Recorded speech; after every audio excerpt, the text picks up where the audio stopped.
We're back. Yeah, we're back. Part two of the rant. Thanks for all your emails these days. I ain't going to try to read them all out, but we're going to, we do appreciate them. Mark, I just left home this morning. I might be the first time I sent it this morning, but if the world starts going this way, Mark, there's going to be no room for Glenn Pullet. I can pride myself on being politically incorrect and being a bit out there and being a bit abnormal, but I did watch an ad on TV as I came with these lovely women, and don't get me wrong, the hoochie coochie downstairs is an important part of the world, and they were walking along. It was to do with cervical problems, women's business. They were walking down the street, hitting a cardboard box, and the logo on the front, "Save the box." Like, fuck off. What's part two going to be next week? Walking down the street with little Persian cats going, "Protect our pussies." Like, save the box. Like, fucking. Well, it's going to be no room for me if we start getting people out there. It was very Surely you're excited about that. Come on. I think there's every second person on the planet's got one, and the other half of the people want them nice. Well, most of the half of the other people want them protected and in good working order, and clean and neat and ready to go. But I don't want people advertising on TV, "Save the box." But nothing I say anymore will be offensive. Well, did it make you? Oh, right. Okay. That's what I'm saying. I think is that the new normal way to? You haven't seen the ad yet? I haven't seen the ad. Saw it the first time this morning. But they're trying to shock you, and that's just a sidelight, really. There's plenty of room for you to move, I'd suggest. There's plenty of other territory anyway, that keep your eye out for the Save the Box campaign, and if you're having any luck trying to get into one occasionally, it'll do you the world of good. Do you the world of good. Let's go. You've tried plenty of boxes, haven't you? Oh, shut up.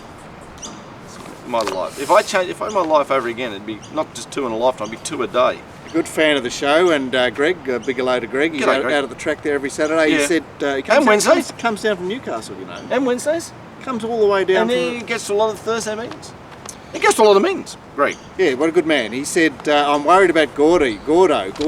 With all those good-looking fillies around, you don't see that at home on the lounge. # winks.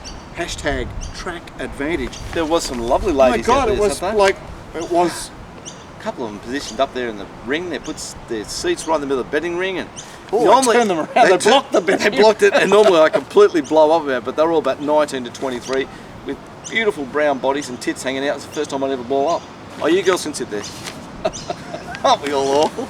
It was honestly, Randwick is it's amazing. Yeah, it's a feast for the eyes, including Winks, who's beautiful filly herself. Glenn Harvey tweeted, "What happened to your Hong Kong man, Leinster?" That Glenn said was the only one sticking with you, and he never stuck with us. But he got a bit confused. He's a very good man and does a good set of tips. So, no potting here. We'll just move on. We were very disappointed though. Heartbroken is more the word. Michael emailed. He had a nasty experience on Saturday. He said, "Hi guys, just another way for punters to do their hard-earned. Caulfield race 2 Saturday. Radcliffe, $15 from the blue team, tried to take a very clear gap inside the 100 metres, only for third place Get a Blue Tycoon to shift in 2 horses. I've seen it. It did happen. I watched it for you as well, Michael. Radcliffe clips heels with Blue Tycoon, nearly falls, manages to hold on and finish 4th. Clearly Radcliffe, with its rightful running lane, wins the race as it was flying home. Jockey Michael D even says same in post-race interview. There was no protest, 4th against 3rd. It was an absolute no-brainer. Worse still, stewards in open inquiry, and Michael Walker, rider of Blue Tycoon, pleads guilty and gets 12 meetings. Where was the protest? If the blue team didn't want to lodge one, the stewards should have, to protect punters and racing integrity. Makes me sick. Yes, I'm talking through my kick, but look at the footage. Zero integrity from stewards on that occasion, another way for punters to get burnt, and no one gives a stuff, no one is even accountable. The suspension was mentioned in Stewart's report, but no explanation of the no protest. Joke. Love the show. Keep up the quality work, Jim. Yeah, well, I had a good look at it too, and I'd be sick too, and the fact there was no protest is a bit of a joke, and there should have been a protest, and if there was a protest, I would suggest there's a good chance it would have been upheld. On the flip side, watching it, you've had no luck with the margin being about 1.5 lengths from 4th to 3rd, but you're clearly right, the horse lost all its momentum, Nelly hit the deck. I'd be as dirty as you, and I don't know how they would have put correct weight up so quick, and I don't know how the stewards wouldn't have lodged a protest. Maybe the stewards down there have got too many other things on their hands, like worrying about bullets through their front door, and where's Danny Nickley? Is he up in the tree somewhere with an air gun? I don't know what goes on down at those Melbourne stewards, but yeah, I'd be pissed. But also, Glenn, you saw it nearly every race at Caulfield. There was a traffic jam. Yeah, a lot. And I'm not saying for sure it should have been upheld, but I'm seeing how sick this bloke is, and I agree with him. You should be sick.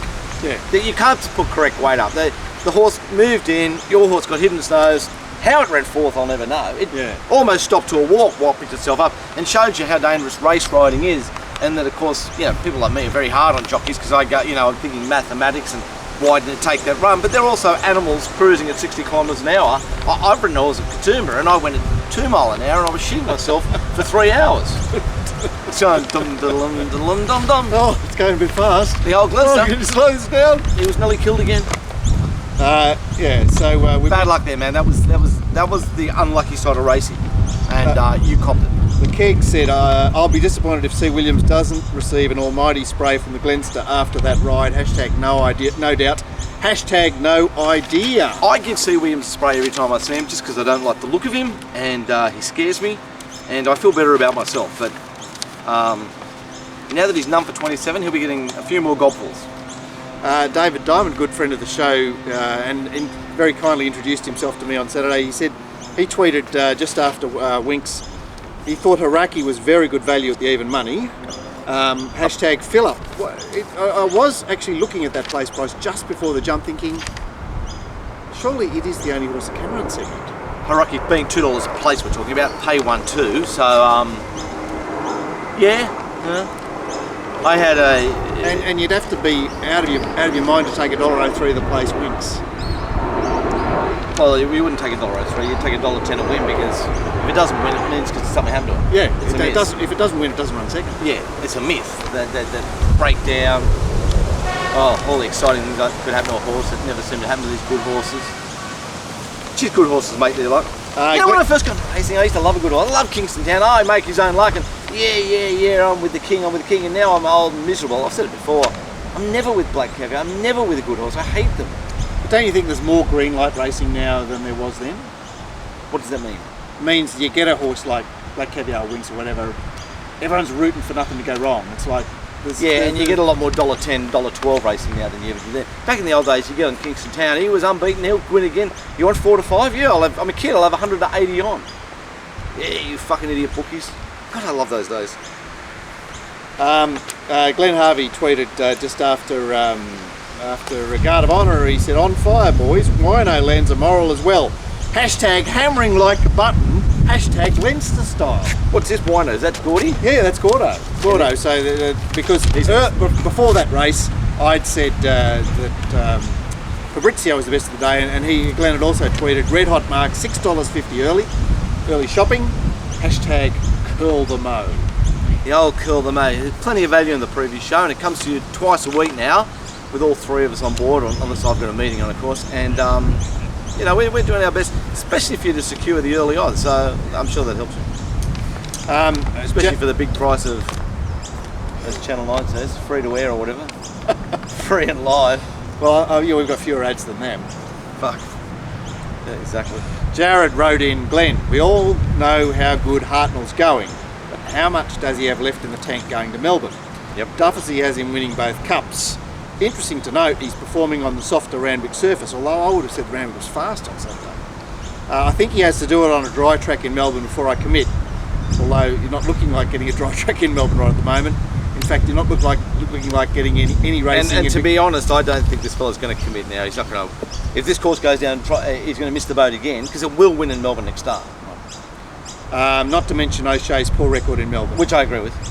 Right. Question 2. With even weight, which who cares, would you back Haraki or Happy Clapper in the Epsom? With even weight? Yeah. Like both from 55, 56 kilos?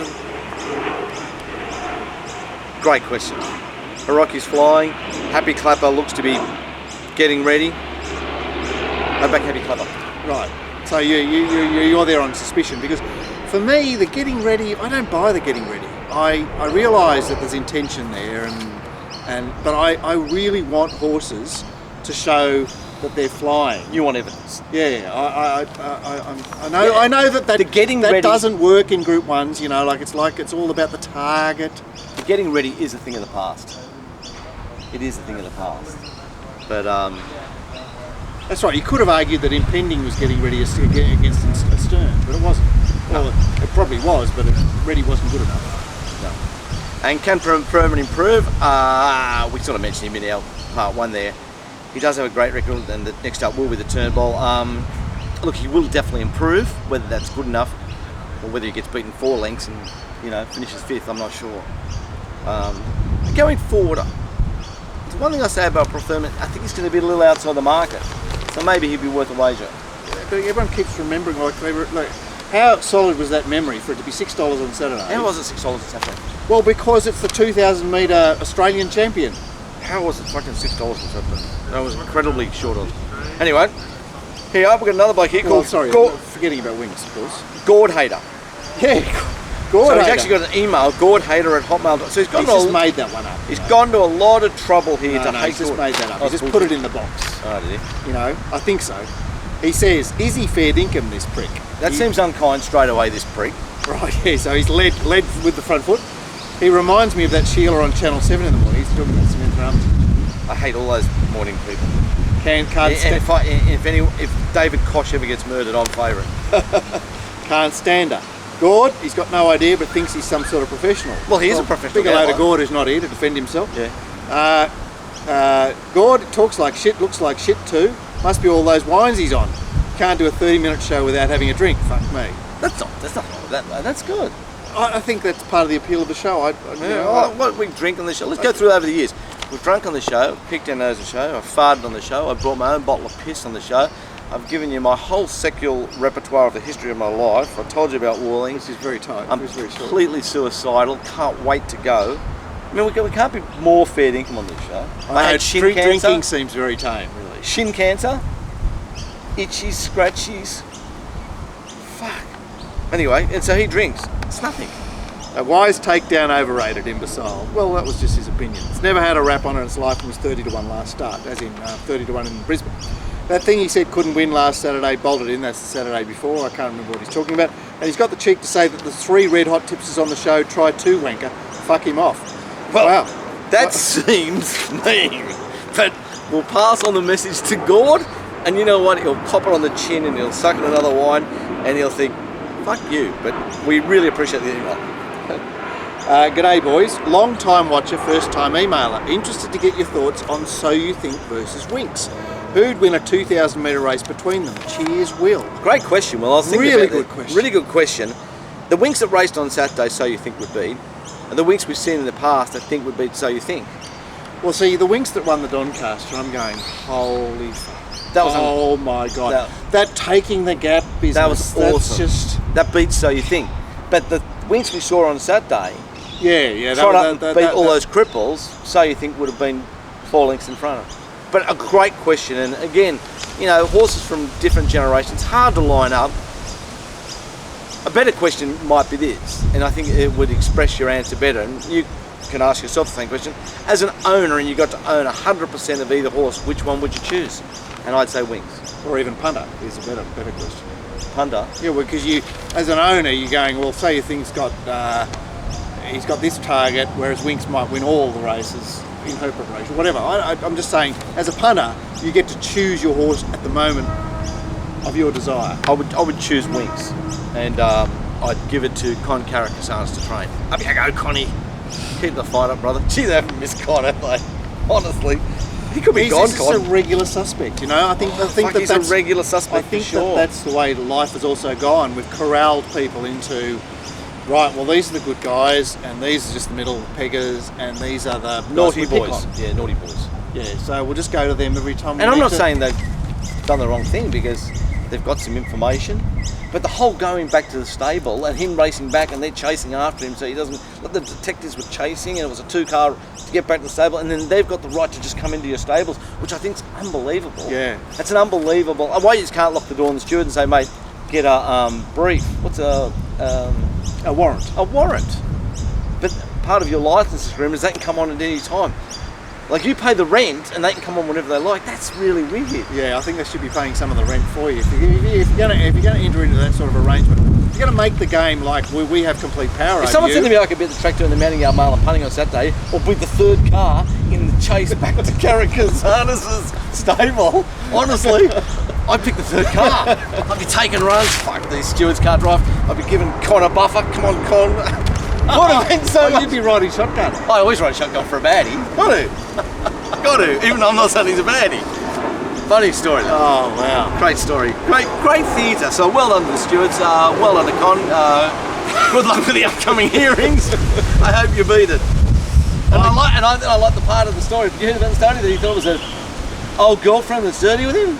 Oh no, I haven't heard Yeah, that bit. apparently some ex has rung up and said the stewards he's needled up the horse. Oh right, so he's been dobbed in. He's been dobbed in. There's an informant. Oh, it's got soap opera written all over it. You got, I don't know. So this will be a movie. Who's George gonna Clooney play can be Con? Mark Van Gestel and fucking that detective bloke out there. They can, I don't know, get little Dustin Hoffman into play. And Carrick Casanas, that could be Ray Liotta or something. Like, it's just a fucking great show. Al Pacino. Anything. Racing. What a fucking game. Hi guys, your opinion on the protest in race 2 at Newcastle on Friday. Can't believe that T. Berry was not charged with the frivolous. Well, he had to have been charged with frivolous protest. It was disgusting. Further, I don't know why T. Berry did that. As I recall, gun won by length and a half, length and a quarter. length and a half, and I think there might have been a small shove. I just say that, my opinion, that T. Berry does not like the gun as much as we all think, or doesn't, and wanted to point out the fact that, you know, even though this will be dismissed, I want this bloke fined. I thought it was just disgusting. Okay. Right. Yeah. Further to Glenn's point about needing to assist the on-course bookies, we need to help the bookies. It was great to see 15 at Newcastle on Friday. And I was there, and it was great. It had a real, it was a real marketplace. It was great. Most people walked through a ring, didn't know what was going on, but there was 15 bookies there, and it was great. And you know, so it was working, was it? Oh, it was good. It was good. It was a good setup. Newcastle's always been a good setup. The carnival. Well, days. the days of the 80s carnivals was just amazing. It was Right. just like bookies right throughout that area. It was amazing. 2-day carnival. Everyone out drinking on the piss the whole night, including the jocks and everyone having a laugh. And you get the train home on the second day, and you could be in a 3-hour card game, and you didn't even want to get off at Central because you were doing 600 playing cards. I mean, tremendous memories. Imagine playing cards on trains now. They'd have the coppers. They'd be checking Opal cards. Next thing they'd say, "Don't deal me in. You're all arrested." But they also had those buffet cars back then where you could sit around the table. Fantastic times. Of course, they do Friday, Saturday. Now, I must say the Saturday meeting at Beaumont last Saturday was a pretty good meeting. Okay. Some good races on that on that card. He's saying here that without bookies and their punters, there'd be no prize money at all. He goes to at least 3 meetings a week, which he does, and he hates the day we got. You know, he loves the atmosphere. He says we need the bookies, and we do. And where all the punters and the bookies and the racing,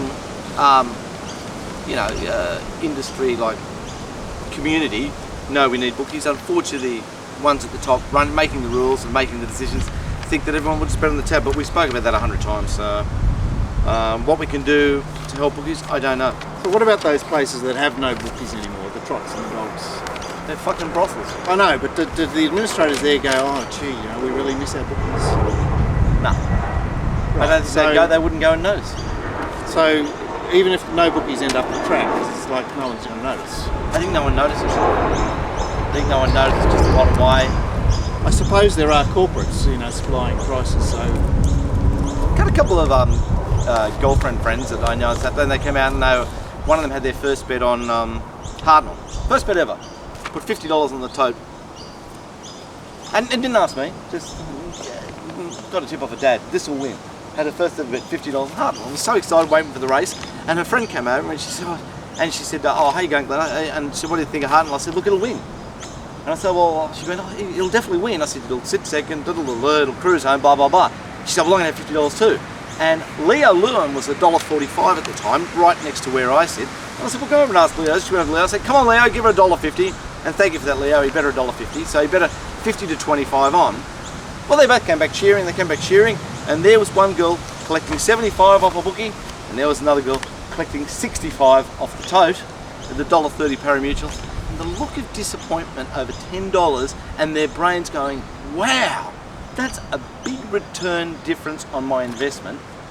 20% more she got $10 more out of her 50, and was like, I taught one more punter about securing better odds in the smallest way, because it's just, I know you had to have that visual example, didn't you? yeah, and it was, and she was almost, so I really have to go collect the 65, this gives me the shits, I can't wait to get my 75 off the bookie, both for the exact same investment.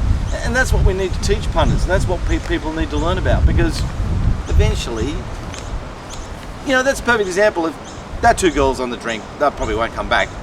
But if they were two blokes, that's one bloke who might never come back, and that's one bloke who'd be hooked. For sure. Does that make sense? And yet all the advertising just focuses on any price a winner, and you know, you're Pretty dresses for girls, come and hang around all the soap stars, they fucking won't even speak to you. And the boys, it's just drinks, and it's just wrong. It's just got the wrong direction. Well, there's no hook there, is there? The reason racing was invented is for wagering. That's our product, betting. And then good horses, then good trainers and good jockeys and things. And but wagering. The rest of it will still happen. Yeah. You can still have your little party frocks on and dopey broads out wide. Anyway. David also says that his tip is to subscribe to Racing Rant on YouTube so that you get a notification as soon as the show goes up, which is not a bad idea. And make sure you give us the thumbs up on YouTube. You gave us the thumbs up on your thing. Please like us. Yeah. I felt a bit uncomfortable reading that. Ooh. I felt like, we're looking for friends. We're a bit insecure, aren't we? No, I'm not. I don't give a fuck. Anyway, give us a like on Facebook or YouTube or wherever you find us. If you get the time, but don't worry. The racing analyst was a bit unhappy about this. He said, areyoufforrealtab.com.au, luring people in for a $150 account credit, is this illegal? #wow, #desperate.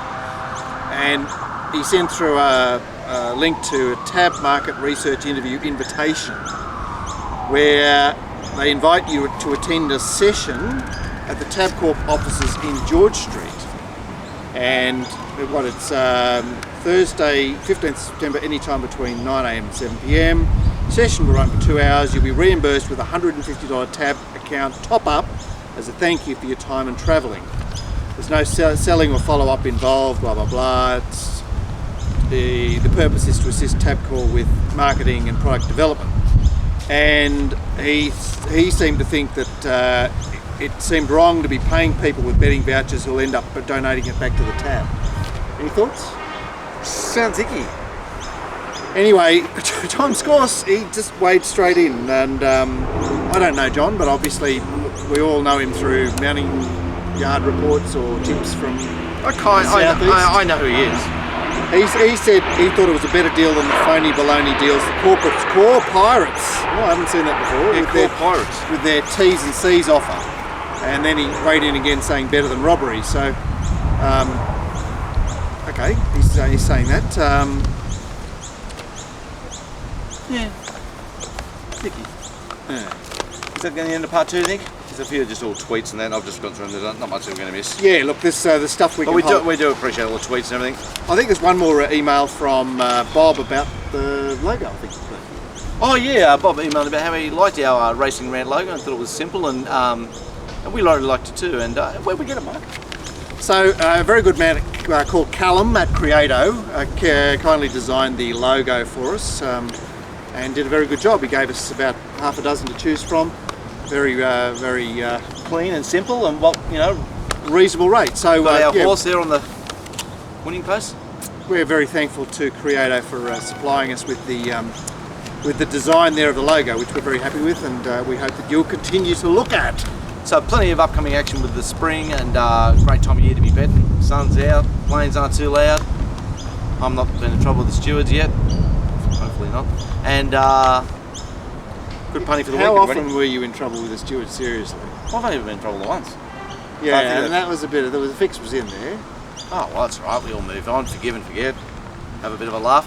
We'll be doing the review show tomorrow night with the evening. All three of that's us. the preview show. Preview show. You and Gord keep saying review show. I know. Today's the review show. Tomorrow's the preview show for Warwick Farm on Wednesday. They had half an inch of rain yesterday. Don't forget us on Friday. Plenty of value in them shows, and keep watching us and try to like us if you get on Facebook. And so you're okay about the thumbs up? I'm finicky about it. I meant to talk to you about it. Please like us. It's like saying to you people at school, will you be my friend? Anybody who's asked me that, it's a belt up straight in the chin.